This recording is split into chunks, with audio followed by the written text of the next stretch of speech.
41 itu. Sangat populer ya itu di kalangan umat Islam. Tapi penyikapannya hanya bisa kita sebut sporadis gitu. Apa yang dulu kita bayangkan, yang kita lihat kerusakan itu menemukan satu justifikasi bahwa ini harus ditolak gitu, ini harus dilawan. Nah, itu menangani atau memegang kasus ini, mengawal, mengkampanyekan sampai gugatan ini menang. Nah, jadi waktu itu 6 bulan kedua bahwa proyek reklamasi Teluk Jakarta yang kita gugat ke pengadilan itu punya cacat serius. Nah, ijtihad Majelis Hakim ini di PT UN Teluk Jakarta itu menjadi semacam presiden atau jurisprudens ya yang kembali berjumpa bersama Hipotesis Hikmah Isu-Isu Strategis channel LHKP Pimpinan Pusat Muhammadiyah. Pagi ini kita kedatangan tamu sangat mulia dan sangat istimewa, Kang Farid Ridwanuddin. Selamat pagi. Assalamualaikum Kang Farid. Waalaikumsalam. Saya suka memanggilnya ajengan atau kiai, yang memang beliau ini cukup dikenal sebagai tokoh muda yang cukup menonjol dalam konteks gerakan lingkungan dan juga basis-basis filsafat Islam tentang berbagai macam fenomena kehidupan tentunya ya. Jadi teman-teman pemirsa, kita akan ngobrol pagi ini, kita akan bicara soal agama dan persoalan kerusakan laut. Ya, kita akan mengupas dan kita akan berkenalan dulu. Kang Farid untuk bercerita secara singkat background pendidikan, bagaimana pendidikan agama didapatkan sebelum kita akan masuk ke dunia Aquaman. Karena Kang Farid ini saya sejak beberapa hari lalu saya sebut Aquaman karena memang punya background aktivisme di isu-isu pesisir dan pulau-pulau terkecil, pulau-pulau kecil. Silakan Kang Farid. Baik, terima kasih Cah Haji. Saya mengganggu Cah Haji karena beliau sudah sah di haji kan tahun lalu ya. Iya. Itu satu kabar gembira. Jadi saya kira ini akan menjadi inspirasi untuk banyak kawan-kawan muda termasuk saya yang belum punya niat untuk berangkat haji ya. Jadi punya niat. Nah, nama saya Farid Ridwanuddin. Pakai F ya. Karena saya ini dilahirkan dari Jawa Barat, dilahirkan di Jawa Barat, atau saya adalah orang Sunda, jadi namanya pakai P, bukan pakai F. Katanya orang Sunda nggak bisa bilang F. Saya lahir di keluarga Muhammadiyah di satu desa namanya Desa Marga Cinta, Kecamatan Lewi Goong, Kabupaten Garut, Jawa Barat. Pendidikan pertama tentu yang saya rasakan adalah pendidikan di lingkungan Muhammadiyah, yaitu di Madrasah Ibtidaiyah Muhammadiyah Bojong Marga Cinta, kampung saya. Bagus banget namanya ya. Ya. Dan tempat saya belajar itu sekarang menjadi kantor pengurus cabang Muhammadiyah di Lewi Goong. Ya. Ketuanya adalah paman saya, adik sepupu bapak saya, adik bapak. Kemudian ibu saya pernah jadi ketua Aisyah Ranting Marga Cinta dan sekarang di pengurus cabang Muhammadiyah Lewi Goong. Ya saya besar di dalam situasi atau kultur atau iklim keluarga Muhammadiyah, dan saya juga belajar ngaji, ya, belajar Iqra, belajar Abatasa itu awalnya memang di Masjid Muhammadiyah yang dibangun atau didirikan oleh masyarakat di tempat saya lahir ya, dan sampai sekarang di situ menjadi pusat pembelajaran, bahkan juga pusat dakwah Muhammadiyah cabang Lewi Goong. Masuk pesantren. Lalu setelah selesai di Madrasah Ibtidaiyah, saya lanjut ke pesantren Persatuan Islam. Masih di Kota Garut tapi beda kecamatan.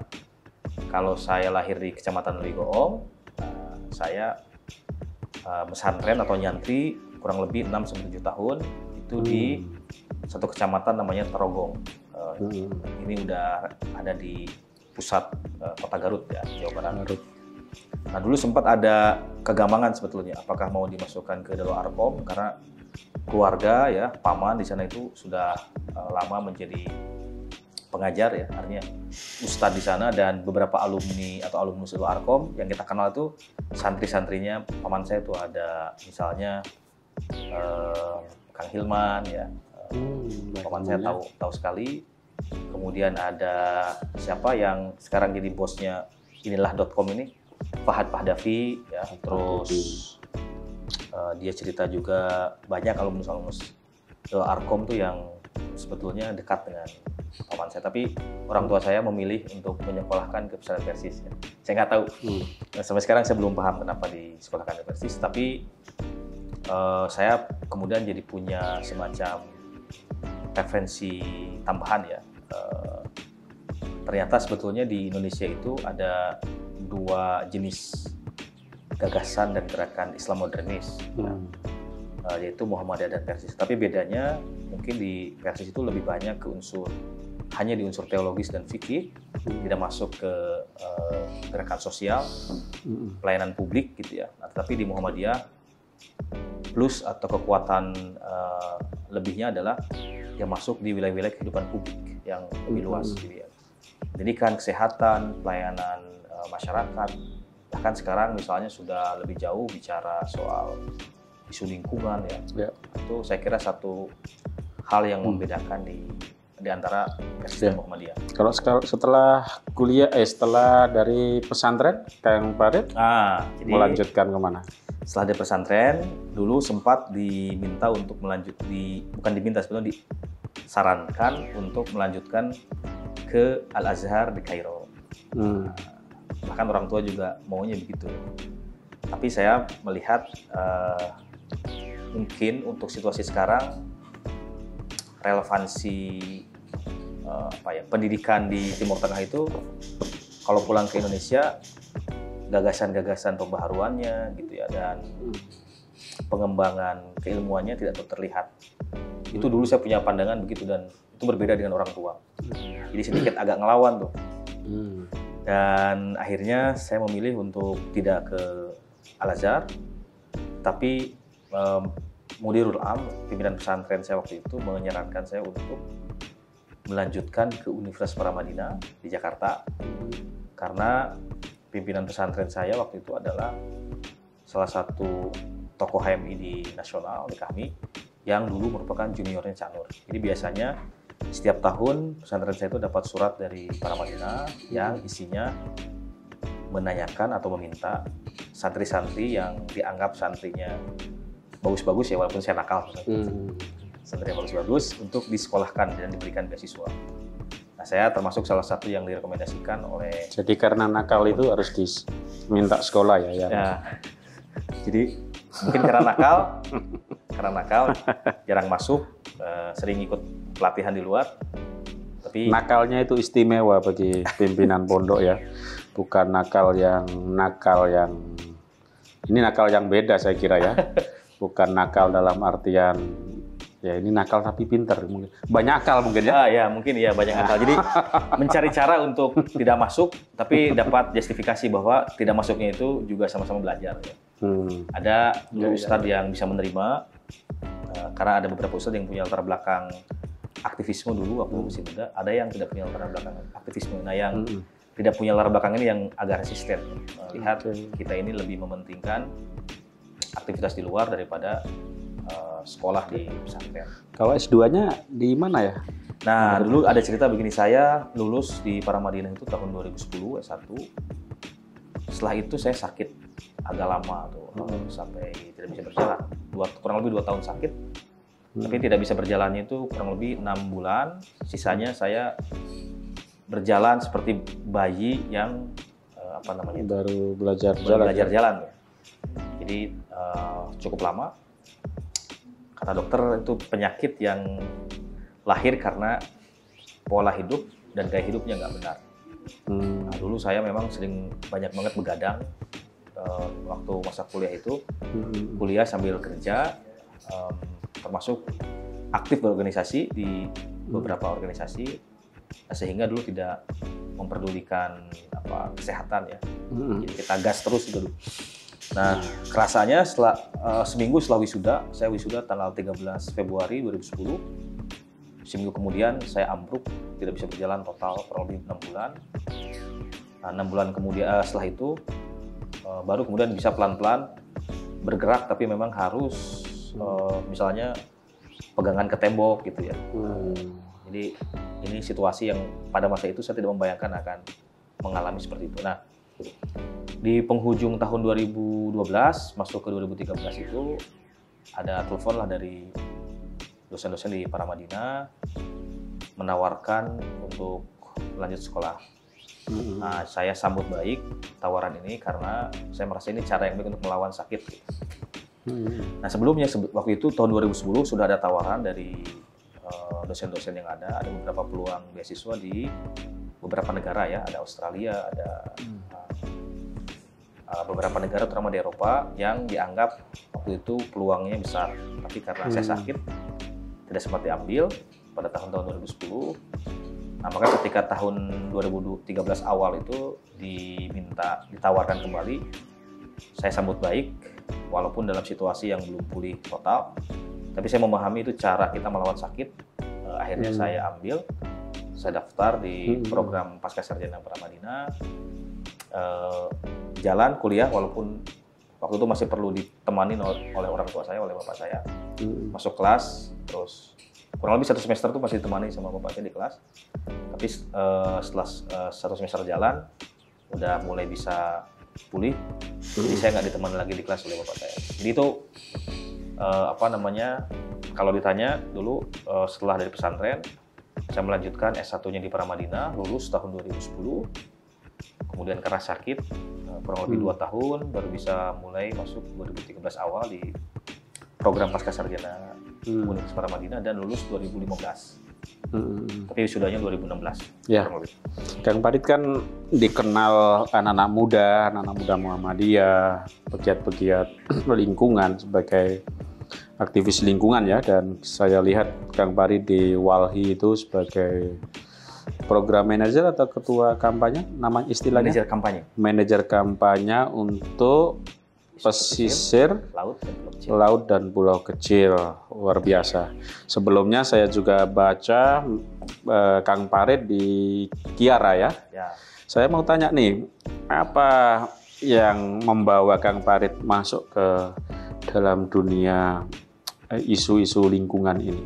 Apa yang men-trigger atau menginspirasi, bagaimana basis keilmuan Islam kemudian harus berhadapan dengan sains yang mungkin beberapa orang menyebut ilmu-ilmu sekuler ya, ilmu-ilmu umum, dan itu bagi Kang Farid nggak terlalu sulit untuk beradaptasi, mengenali atau menganalisa fenomena-fenomena saintifik gitu ya.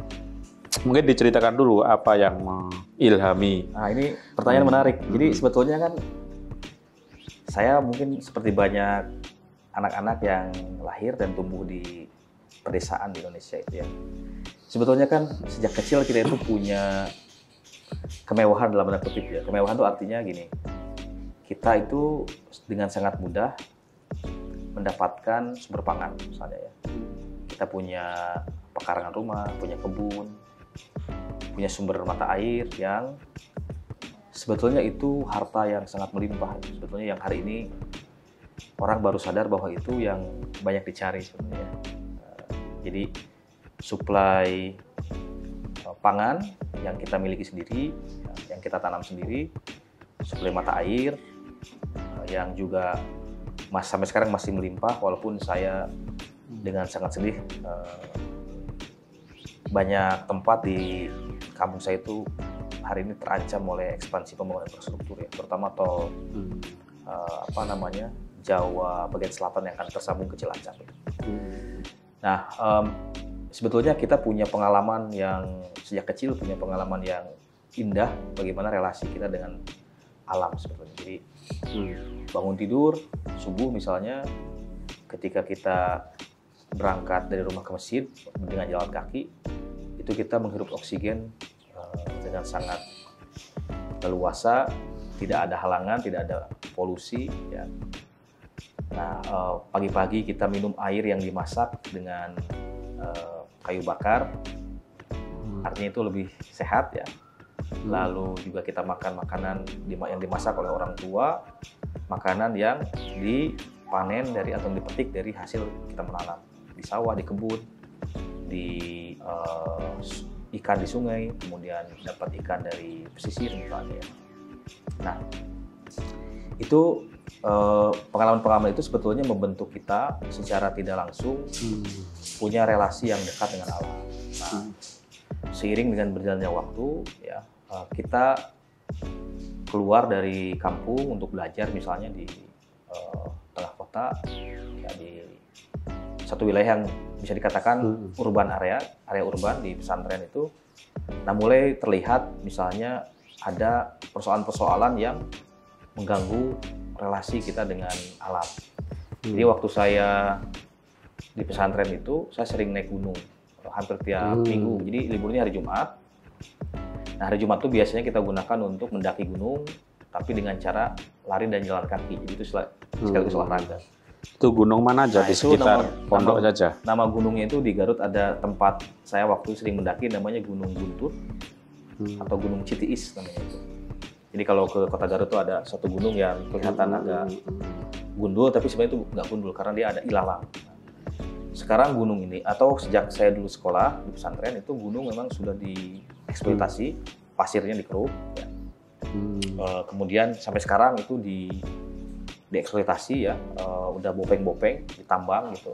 Dan waktu di pesantren saya belum punya satu konstruksi berpikir yang bisa kita sebut ajak untuk melawan atau untuk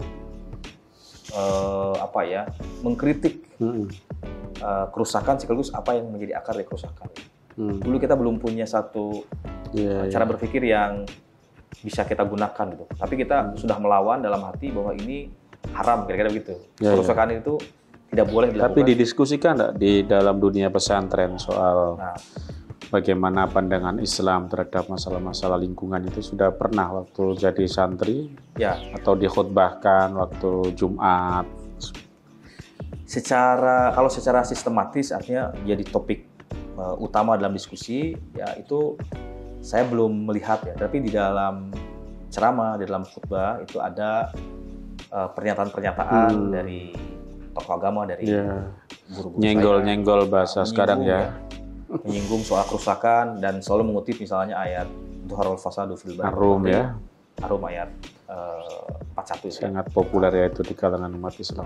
Tapi penyikapannya hanya bisa kita sebut sporadis gitu. Nah, saya punya satu pengalaman bahwa ternyata relasi manusia dengan alam yang sejak kecil saya alami itu ketika saya keluar dari kampung untuk belajar gitu, dari desa belajar, itu menghadapi satu ancaman dalam waktu yang sebetulnya jangka panjang, karena itu ternyata terjadi sampai hari ini.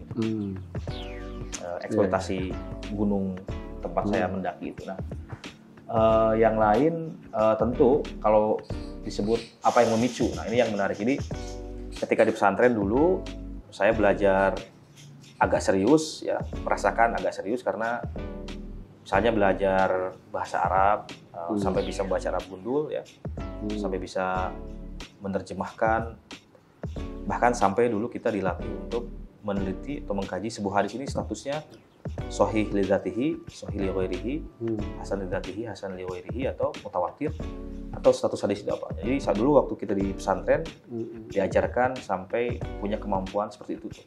Termasuk diajarkan misalnya bahasa Inggris, bahasa Arab ya untuk berbicara, walaupun tentu yang basic-basic. Nah, itu saya merasakan sebagai satu bekal penting. Jadi ketika masuk ke perguruan tinggi, bertemu dengan banyak pemikiran yang tidak pernah kita baca sebelumnya, itu kita tidak terlalu shock gitu ya, bahkan menjadi amunisi baru. Nah, terkait dengan persoalan kerusakan lingkungan, saya mulai banyak menemukan argumentasi dan justifikasi untuk melawan kerusakan itu memang sebetulnya banyak di bangku perkuliahan ya.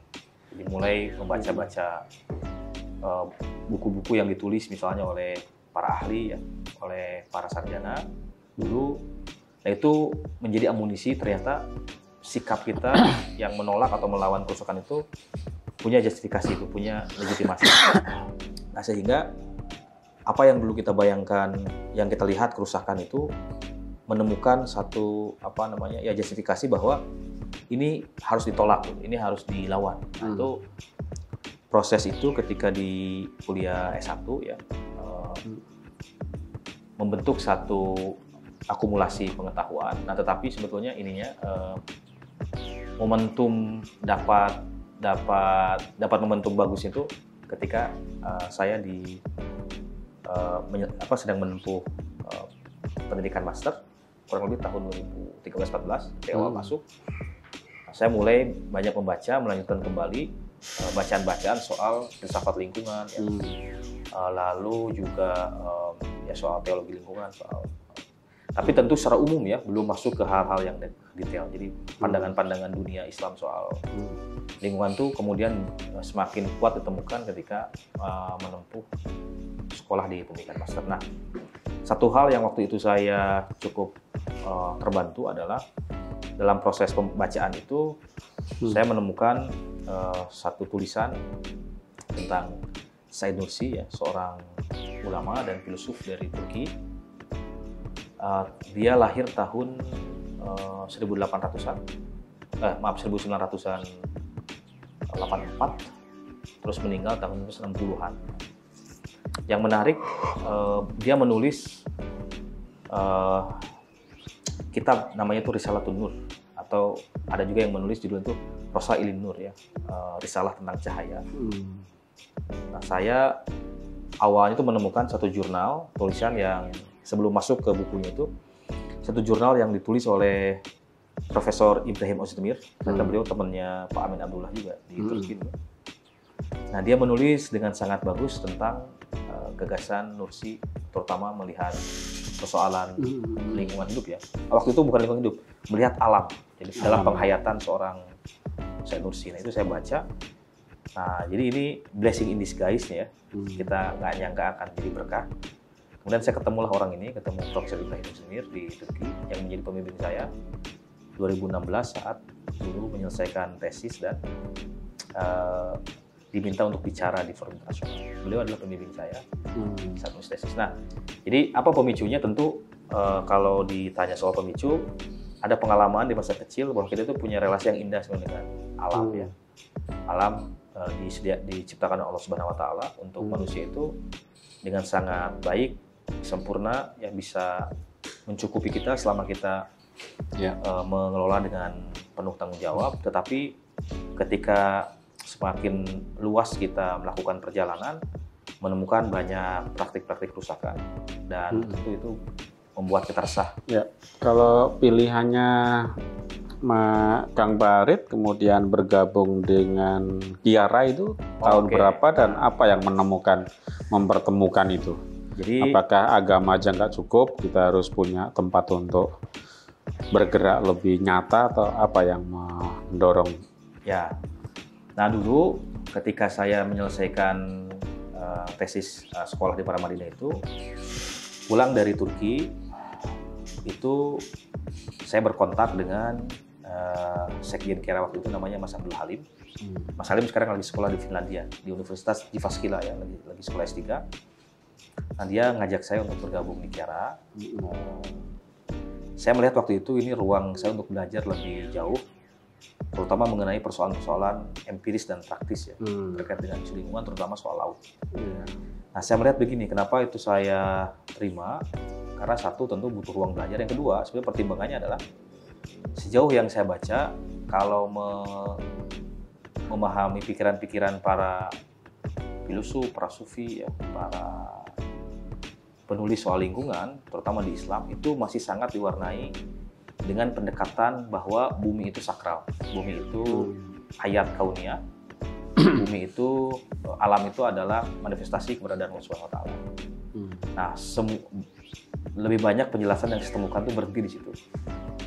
Nah, tetapi ada satu hal yang penting dikembangkan penjelasannya atau pemahamannya adalah, tentu selain kita penting bicara dimensi sakral, Nah, dimensi yang lain yang juga penting dibicarakan karena terkait dengan kehidupan semua makhluk yaitu dimensi keadilan, dimensi justice atau al-adalah gitu ya. Nah, dimensi keadilan inilah yang sebetulnya saya pelajari saat bergabung dengan gerakan lingkungan. Jadi betul kalau kita tadi Cak David menyebut apakah nggak cukup, saya melihat memang sejauh ini kalau hanya pendekatannya bumi sebagai makhluk yang sakral, makhluk yang spiritual, itu tidak cukup untuk melawan kerusakan. Nah, kita penting mengembangkan diskursus tentang justice atau al-adalah, karena kalau dimensi ini hilang, gitu ya, orang akan banyak melakukan ketidakadilan, walaupun itu atas nama katakanlah untuk kepentingan lingkungan. Ya, banyak kejadian orang misalnya atas nama konservasi itu diusir ya, dari ruang hidupnya. Itu contoh. Nah, maka ketika saya diminta bergabung di Kiara 2015, saya mulai belajar frame besarnya tentu soal keadilan, tetapi yang lebih spesifik waktu itu ada satu kasus yang sedang ditangani yaitu reklamasi Teluk Jakarta. Jadi 6 bulan pertama waktu itu saya diminta oleh sekjen saya untuk mempelajari sejumlah buku-buku tebal mengenai diskursus tentang isu keadilan ruang, isu keadilan pesisir di Indonesia yang bukunya sebetulnya cukup banyak gitu, sehingga butuh waktu untuk belajar. Jadi 6 bulan pertama itu yang saya kerjakan adalah mempelajari apa yang menjadi concern-nya waktu itu Koalisi Rakyat untuk Keadilan Perikanan ya di Indonesia saat menghadapi gugatan atau kasus reklamasi Teluk Jakarta ke pengadilan. Nah, setelah 6 bulan pertama selesai, saya punya pemahaman yang cukup utuh soal kasus dan terutama sebetulnya pandangan konstitusi mengenai pesisir laut dan pulau kecil.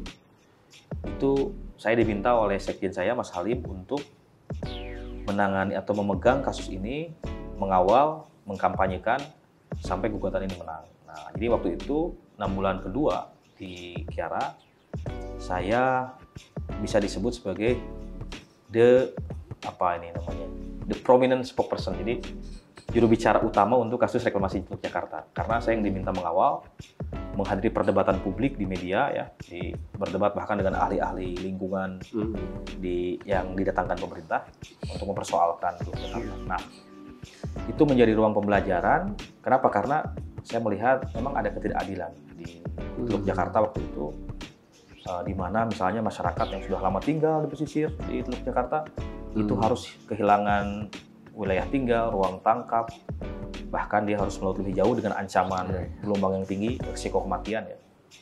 Nah, itu waktu itu saya tangani, saya pelajari, saya kerjakan sampai dengan kurang lebih butuh waktu 9 bulan karena sedang proses di Pengadilan Tata Usaha Negara waktu itu di Jakarta Timur. Nah, itu 9 bulan kemudian gugatan itu dimenangkan oleh kita. Jadi PT UN waktu itu majelis hakimnya menyebut bahwa proyek reklamasi Teluk Jakarta yang kita gugat ke pengadilan itu punya cacat serius. Satu, karena tentu tidak merujuk kepada Undang-Undang 27 2007 tuh, yang mewajibkan ada penataan ruang di pesisir. Yang kedua, disebut di dalam putusan majelis hakim itu merujuk pada Undang-Undang Lingkungan Hidup ya. Ini sangat bertentangan dengan prinsip-prinsip kehati-hatian yang ada di dalam Undang-Undang Lingkungan Hidup. Nah, yang ketiga tentu ini merusak wilayah tangkap nelayan, lalu tidak ada kepentingan publik di dalam reklamasi Teluk Jakarta, dan melanggar aspek-aspek pemerintahan yang transparan, akuntabel, dan lain sebagainya. Nah, itu putusan itu menjadi presiden penting karena di dalam putusan itu ada ijtihad majelis hakim yang saya pegang sampai sekarang ya.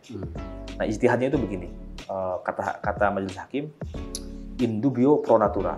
Jadi kalau kita menghadapi keraguan-raguan terhadap sesuatu, apakah ini berdampak buruk atau tidak, maka tinggalkan pro natura, maka utamakanlah keselamatan lingkungan hidup. Nah, ijtihad majelis hakim ini di PT UN Teluk Jakarta itu menjadi semacam presiden atau jurisprudens ya, yang saya nggak pernah mendengar seperti itu lagi ya. Nggak pernah mendengar ya? Maksudnya kalau hakim-hakim seperti itu luar biasa ya? Nah, ya, karena dulu kita minta yang menangani yang menangani kasus itu adalah hakim-hakim yang punya sertifikat Jadi lingkungan hidup. hakimnya punya argumen basisnya ijtihad ya, lebih ke kayak usul fikih gitu ya. Ya, itu sebenarnya filsafat hukum yang Apa disampaikan. karena mereka alumni Paramadina juga hakimnya? Saya nggak tahu ya, tapi itu memang majelis hakimnya cukup bagus karena dia punya sertifikasi ini ya, hakim lingkungan. Iya. Oke. Nah, itu yang hilang sekarang di dalam Benar. peradilan kita. Jarang memang. Kalau Kang Padit sebagai aktivis lingkungan yang mempunyai keistimewaan background apa filsafat atau religious studies apa sebetulnya? Mungkin ini bisa menginspirasi anak-anak muda yang backgroundnya FAI, backgroundnya jurusan filsafat, tapi punya passion di isu lingkungan. Kira-kira kalau boleh diceritakan apa kelebihan orang yang punya fondasi filsafat sains atau filsafat agama itu sendiri bisa memperkuat sebuah visi ekologis atau visi peradaban yang lebih adil baik untuk lingkungan atau untuk manusia, itu kira-kira apa? Ya, itu pertanyaan menarik. Jadi kalau kita baca di dalam banyak literatur, itu kan sebetulnya ada dua pendekatan saat melihat isu lingkungan itu ya. Ada yang pendekatannya bisa kita sebut dia teknis. Jadi ketika ada persoalan lingkungan, dia ingin menyelesaikan yang itu dipelajari teknik lingkungan ya. Teknik lingkungan. Jadi dia ingin menawarkan solusi-solusi tapi sifatnya itu tambal sulam, jangka pendek atau jangka menengah. Contoh misalnya, jadi kalau ada katakanlah satu kerusakan itu, misalnya ada yang lagi rame, misalnya yang lebih rendah dari permukaan laut itu, lalu dibangun tanggul. Ya, contohnya begitu. Itu pendekatan teknis. Jadi katakanlah kita sebut ada dua kota di Indonesia itu, ada Semarang sama Jakarta. Itu dua kota yang secara ekologis bebannya berat karena politik tata ruangnya sangat mengikuti kepentingan investasi. Jakarta itu misalnya dia ruang terbuka hijaunya itu nggak lebih dari 5%. Jadi bayangkan. Jauh banget dari ketentuan 30 ya. Nah, 30 itu kan minimal. Minimal. Ini bahkan kurang dari 5%. Termasuk Semarang. Kenapa? Karena tata ruangnya itu dibuat fleksibel mengikuti kepentingan investasi. Nah, akarnya adalah sebetulnya politik tata ruang yang tidak berwawasan lingkungan, tidak adil. Ketika terjadi penurunan muka tanah, kemudian saat ini terjadi kenaikan air laut, maka solusi yang ditawarkan oleh pemerintah adalah membangun tanggul. Ini pendekatannya sangat teknis sekali. Dia tidak akan memecahkan persoalan dalam jangka panjang. Mungkin setahun 2 tahun bisa menghalau air laut, tapi dalam jangka panjang kenaikan air laut akan lebih tinggi. Dan kerusakan yang diakibatkan oleh pembangunan tanggul akan lebih besar. Nah. Tapi publik kan nggak begitu bisa memahami ya, maksudnya ya kan banjir. Pemerintah nggak bisa mengendalikan banjir. Jadi soal banjir itu kan sebenarnya ada 3 tuh pendekatannya. Satu, banjir yang datang dari hulu, artinya kalau pendekatannya landscape atau bentang alam seperti di Jakarta, itu ada persoalan juga di hulunya, hulu Sungai Ciliwung. Jadi hutan-hutan di wilayah Bogor tuh dalam 15 tahun terakhir kan 15.000 hektar hilang. Artinya setahun itu 1.000 hektar. Kenapa beralih jadi wilayah-wilayah privat, dibangun villa, wilayah-wilayah bisnis. Nah, itu banjir pertama. Yang kedua, banjir di Jakartanya karena tata ruang tadi. Tata ruangnya ternyata tidak memberikan minimal 30% untuk ruang terbuka hijau. Nah, ketiga, banjir yang datang dari laut. Jadi ini sebetulnya bisa disebut bencana ekologis di atas bencana tuh. Jadi dari hulunya ada kiriman banjir, di tengahnya tata ruang hijaunya hilang, ada ancaman juga banjir rob. Tapi kan pendekatannya selalu teknis. Tanggul laut, sodetan Ciliwung gitu kalau di Jakarta. Tidak pernah dilihat. Dan parahnya lagi ada yang sifatnya bencana karena pemahaman agama. Jadi publik, kelompok agama, masyarakat, ya memang itu ya kadang-kadang bilang musibah, kadang bilang apalagi yang lebih sadis, azab dan sebagainya. Ini kan sehingga kita sebagai kelompok beragama kadang-kadang nggak menjadi bagian dari solusi karena menganggap ini masalah azab, ini karena kita nggak taat, kurang islami lah, kurang apalah. Ini tantangan seperti ini juga masih menjadi concern penting kita sebagai kelompok agama yang bergerak di isu lingkungan. Nah, sebelum ke situ, tadi saya mau jawab dulu soal apa pentingnya kita punya latar belakang filsafat itu. Nah, misal contohnya kayak memahami kasus Jakarta atau Semarang ya. Ada nah, orang kalau belajar filsafat itu dia akan melihat persoalannya holistik. Satu ya. Jadi akarnya ternyata ada dari hulu, di tengah dan dari hilir. Nah, karena pendekatannya holistik, maka cara penanganannya pun akan holistik dan jangka panjang. Misalnya yang kita dorong kan salah satunya kalau di Jakarta itu moratorium. Nah, moratorium pembangunan gedung-gedung tinggi. Dibukanya kembali ruang terbuka hijau 30% misalnya ya kalau untuk Jakarta. Nah, tentu yang di hulu juga ada penanganannya tuh. Di hulu itu kita dorong koordinasi antar pemerintah provinsi Jakarta, Jawa Barat, kemudian dengan pemerintah pusat menyelesaikan, mendorong penegakan hukum lingkungan untuk para katakanlah pelaku yang merusak hutan di hulu. Nah, termasuk di pesisirnya juga itu pendekatannya tidak teknis banget bangun tanggul, karena solusi untuk memulihkan itu bisa dengan pendekatan yang lebih alami. Jadi misalnya bagaimana soal restorasi mangrove itu bisa jadi agenda pada masa yang akan datang. Jadi agenda pemulihan itu bisa dilakukan. Nah, kalau kayak kami di Walhi itu misalnya kawan-kawan di Walhi itu melihat, oke, kita butuh tanggul pantai. Jadi pantai yang tanggul nggak apa-apa. Di tahap A itu dia setuju. Tapi kalau udah tahap B, tahap C yang menutup laut ya sebagai ruang publik, itu tentu kita protes, kita lawan soal itu. Nah, itu jadi kita kawan-kawan yang belajar filsafat, belajar filsafat sains, filsafat politik gitu, itu tentu melihatnya komprehensif ya persoalan itu. Nah, kalau juga untungnya kita belajar religious studies itu, termasuk belajar filsafat itu adalah kita ternyata memahami akarnya. Dari mana ini akar persoalannya? Apakah berhenti di kebijakan, berhenti di pendekatan teknis, atau berhenti di hal yang lebih tinggi?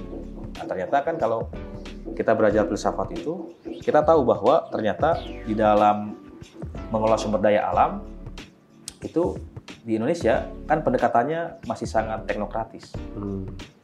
Nah, teknokratis itu tentu pendekatan yang sangat bias antroposentrisme, di mana alam hanya dikalkulasi untuk keuntungan manusia, gitu, ditempatkan sebagai objek.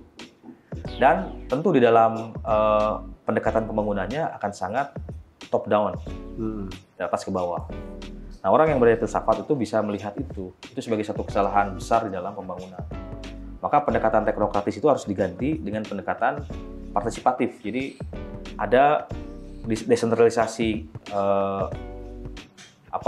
pembahasan pembangunan itu dengan melibatkan masyarakat-masyarakat dari berbagai pihak yang terdampak. Mereka menjadi juru bicara atas dirinya sendiri. Nah, ini kan sebetulnya pendekatan-pendekatan yang didorong di dalam tradisi filsafat ya, bahwa setiap orang itu tentu punya concern, punya persoalan yang harus ditampung oleh negara. Nah, tetapi kalau pendekatannya teknokratis itu tentu pendekatannya masih tetap top down gitu, dari atas ke bawah. Nah, sementara kalau di dalam filsafat kita sudah akan bicara bagaimana sebetulnya pendekatannya itu bottom up. Yang pertama, yang kedua itu kan mengakui adanya yang di dalam Posmo itu yang sering kita sebut ada desentralisasi, tetapi dia individu-individu atau komunitas-komunitas yang mewakili dirinya. Jadi nggak bisa diwakilkan itu oleh orang lain. Nah, makanya juga di dalam gerakan lingkungan itu dia nggak bisa dianggap mewakili kelompok atau masyarakat terdampak. Dia bicara begitu tanpa misalnya menghadirkan kelompok tersebut. Jadi itu nggak bisa juga. Nah, kalau ada gerakan lingkungan seperti itu patut dipertanyakan karena tentu pendekatannya masih sangat sama dengan pemerintah. Tapi kalau menurut pandangan Kang Farid, apakah situasi akhir-akhir ini pandangan-pandangan pentingnya pendekatan yang holistik, multidisiplin dalam merespon persoalan lingkungan itu semakin menguat, atau masing-masing tetap punya ego? Ini masalah teknis ini misalnya. Oh, ini nggak bisa diselesaikan dengan agama, nggak usah ikut-ikut lah. Ini kan masalah darurat, ini emergensi yang perlu dibangun. Ya memang bendungan besar, rumah ditinggikan, seterusnya dan sebagainya. Apakah sudah semakin maju pandangan-pandangan paradigma kebijakan itu 5-10 tahun terakhir ini yang lebih akomodatif terhadap kelompok spiritual, juga dianggap diskusi, masyarakat adat, juga diajak berembuk untuk bukan hanya tekniknya, tapi ada nilai yang ingin didorong sebagai sebuah kesadaran atau sebagai cara hidup yang bernilai, bermakna gitu. Ya kalau kita ngerujuknya 10 tahun terakhir misalnya, atau kalau mau kita tarik lebih jauh ya, 20 tahun terakhir, kita sekaligus mengevaluasi rencana pembangunan jangka panjang 2005-2025 itu akan selesai. Itu kalau kita baca di dalam dokumen-dokumen pemerintah ya, kita bisa menyebut bahwa kebijakan pembangunan di Indonesia, terutama kalau kita lihat RPJPN terakhir tuh 2005-2025 itu memang masih belum atau masih ruangnya itu masih sangat kecil, mengakomodir, memberikan ruang kepada berbagai macam kelompok, terutama kelompok-kelompok yang basisnya adalah keagamaan untuk terlibat di dalam perumusan kebijakan. Kalau sekedar diskusi, publik mungkin diundang, dilibatkan berbicara, tapi persoalannya adalah ketika masuk ke dalam wilayah perumusan kebijakan, kemudian political decision making, ya, pengambilan keputusan politik, itu nyaris tidak ada. Karena begini contohnya, di dalam RPJPN 2025-2025 itu kita lihat ternyata misalnya prinsip-prinsip penting yang juga ada di dalam agama ya, bahwa bumi, air, kekayaan alam itu kan sebetulnya itu res comune ya, lil maslahah al-amah, untuk kemaslahatan bersama. Nah, ternyata di dalam RPJPN 2005-2025 itu nggak dirujuk gitu, pasal 33 ayat 3 itu. Itu kan artinya bahwa di dalam pengolahan sumber daya alam, pembangunan kita itu masih ya tidak menempatkan kepentingan publik luas itu sebagai kepentingan dalam pembangunan. Itu saya temukan misalnya kalau kita baca di Undang-Undang RPJPN 2005-2025 itu kelihatan pasal 33 itu nggak dirujuk. Itu satu. Yang kedua, kalau kita merujuk pada dokumen ini, kita masih melihat, terutama kalau konteksnya laut ya, itu masih ditempatkan sebagai ruang kompetisi bersama. Jadi ruang kompetisi maksudnya begini, ini adalah laut sebagai ruang bersama, tetapi pemerintah itu memperlakukan ruang laut itu sebagai ruang kompetisi antara masyarakat kecil dengan pelaku-pelaku skala besar. Nah itu kan sebetulnya kompetisi yang tidak fair ya, kompetisi yang tidak adil. Nah seharusnya kalau kita bicara negara, pemerintah melindungi yang kecil, jadi masyarakat nelayan tradisional, perahunya yang perahu kecil, itu diproteksi, gitu. Jangan diminta mereka untuk bertarung di laut dengan perahu besar. Gimana cara melindunginya? Nah, pemerintah harusnya dia mengatur tuh zona tangkapan khusus yang tidak boleh dicampur atau dimasuki oleh tambang, reklamasi, oleh pariwisata, misalnya yang industri gitu. Nah sehingga ada kepastian ruang, kepastian hukum, masyarakat itu punya kehidupan yang aman untuk jangka yang sangat panjang. Nah hal-hal semacam ini kita nggak temukan tuh di RPJPN 2005-2025 ya. Yang lain misalnya juga kalau kita mau lihat ya, kritik kita terhadap pembangunan di Indonesia itu juga belum melibatkan tadi soal masyarakat adat. Karena kenapa? Kalau kita lihat RUU masyarakat adat sampai sekarang nggak disahkan tuh. Ya, mungkin ini yang agak mengganggu ya, karena beberapa akhir-akhir ini kan sudah lumayan tuh Kang, ada fatwa MUI tentang isu-isu lingkungan. Sebetulnya apa sih tantangan terbesar gerakan lingkungan ini dan peran agama secara singkat, Kang Farid? Ya, karena pemirsa sudah mau. Oke, baik. Ini pertanyaan menarik ya.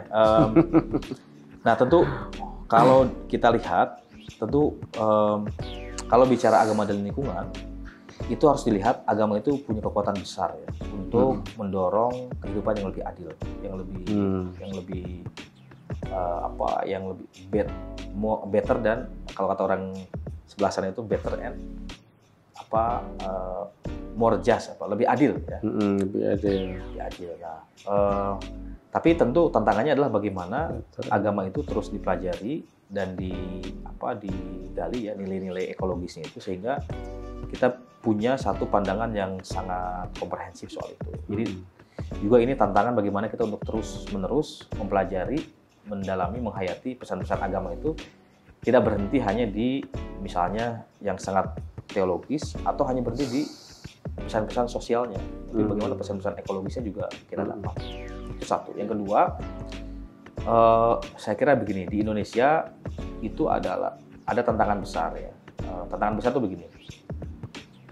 Kita punya lembaga-lembaga keagamaan, ya seperti banyak ormas-ormas MUI, besar ya. Ormas besar ya di Indonesia seperti Muhammadiyah dan NU. Ini juga sudah ada upaya, sudah ada ikhtiar bagaimana produksi pengetahuan untuk isu agama dan lingkungan itu sudah ada.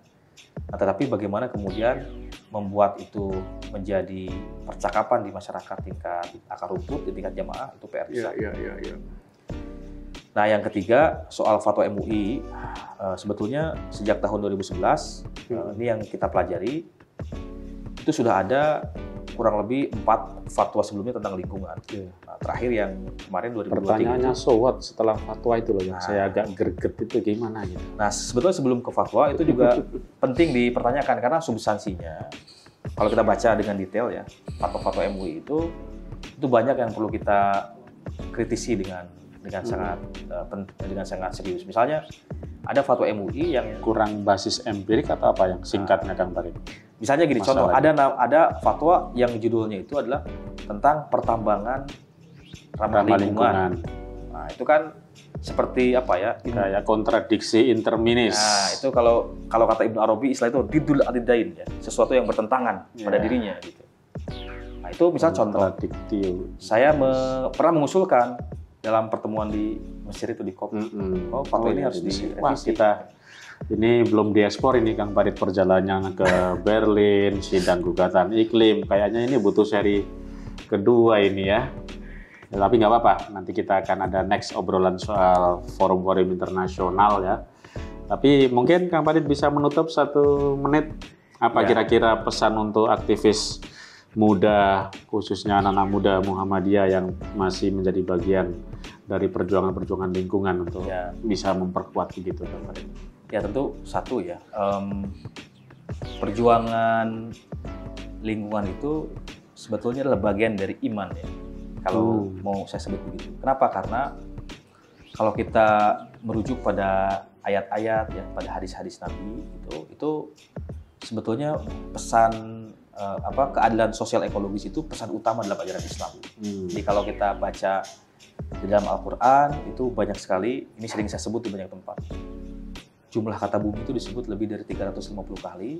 Itu artinya Quran punya penekanan serius soal keadilan, keselamatan, kehidupan di bumi ini sebagai kehidupan yang adil, kehidupan yang lestari, sehingga semua bisa hidup dengan berkualitas gitu. Nah, yang kedua tentu kita sebagai anak muda ya di Muhammadiyah gitu penting untuk terus terlibat. Satu, mengikuti membaca berbagai perkembangan literatur terbaru soal lingkungan, bisa filsafat lingkungan, teologi lingkungan, ya, politik lingkungan. Itu kita harus menjadi orang yang pertama mengetahui. Lebih jauh mungkin seperti yang sudah dicontohkan Cak David itu, orang yang pertama menuliskan. Nah, ini yang makomnya lebih tinggi, yang sulit. Menuliskan gagasan-gagasan keadilan ekologis. Menjadi pelopor kan itu kan menjadi karakter pelopor, Muhammadiyah ya. Anak muda Muhammadiyah mempelopori. Kalau belum ada yang nulis, tulis. Belum ada yang bergerak lebih cepat. Nah, itu penting sekali itu. Nah, yang keempat tentu gerakan-gerakan yang sudah selama ini dibangun itu tetap dilanjutkan ya ininya, penguatannya. Istiqomah dan dilanjutkan. Tekun, gitu. Ya. Dilanjutkan. Jadi sudah ada gerakan kader hijau Muhammadiyah yang dinakodai oleh Cadafi dan kawan-kawan, itu penting untuk dilanjutkan, penguatan kapasitasnya, membangun jaringnya, terlibat di dalam kebijakan publik, bahkan kalau perlu itu terlibat di dalam proses pengambilan keputusan pembangunan di nasional dan provinsi. Itu yang penting ini. Penting itu para pemirsa ya. Jadi harus berdampak luas. akar pengetahuannya mendalam, dampaknya termanifestasi dalam kerja-kerja nyata, merubah kebijakan. Nah, ini yang butuh koalisi, butuh membangun aliansi ya. Jangan sendirian, kecuali Anda nabi ya. Nabi aja kadang ada yang berdua. Nabi butuh sahabat kan? Nabi butuh tim tuh. Ya, saya kira itu luar biasa. Terima kasih Kang Farid. Nanti Sama-sama. kita akan follow up lagi ya, karena obrolan ini harus berseri ya, karena keterlibatan Kang Farid di forum-forum internasional belum sempat, tapi waktu kita memisahkan untuk episode ini ya, dan saya kira kita akan berjumpa kembali. Masih banyak hal-hal yang perlu kita dorong, baik itu yang sifatnya pengetahuan maupun yang gerakan. Karena Kang Farid saya kira sekarang menjadi juru bicara utama untuk kampanye-kampanye isu pesisir, laut, dan pulau kecil. Dan perjuangan itu bukan hanya di tapak, bukan hanya di level kebijakan publik nasional, tapi juga ke forum-forum internasional. Kita juga, Kang Farid juga sedang menggawangi untuk gugatan iklim Pulau Pari yang sudah beberapa kali bersidang dan terus berkampanye untuk memenangkan itu. Saya kira itu, pemirsa Hipotesis, sampai jumpa di lain kesempatan. Tetap semangat, kita selamatkan bumi dari kejahatan korporasi dan oligarki. Sampai jumpa.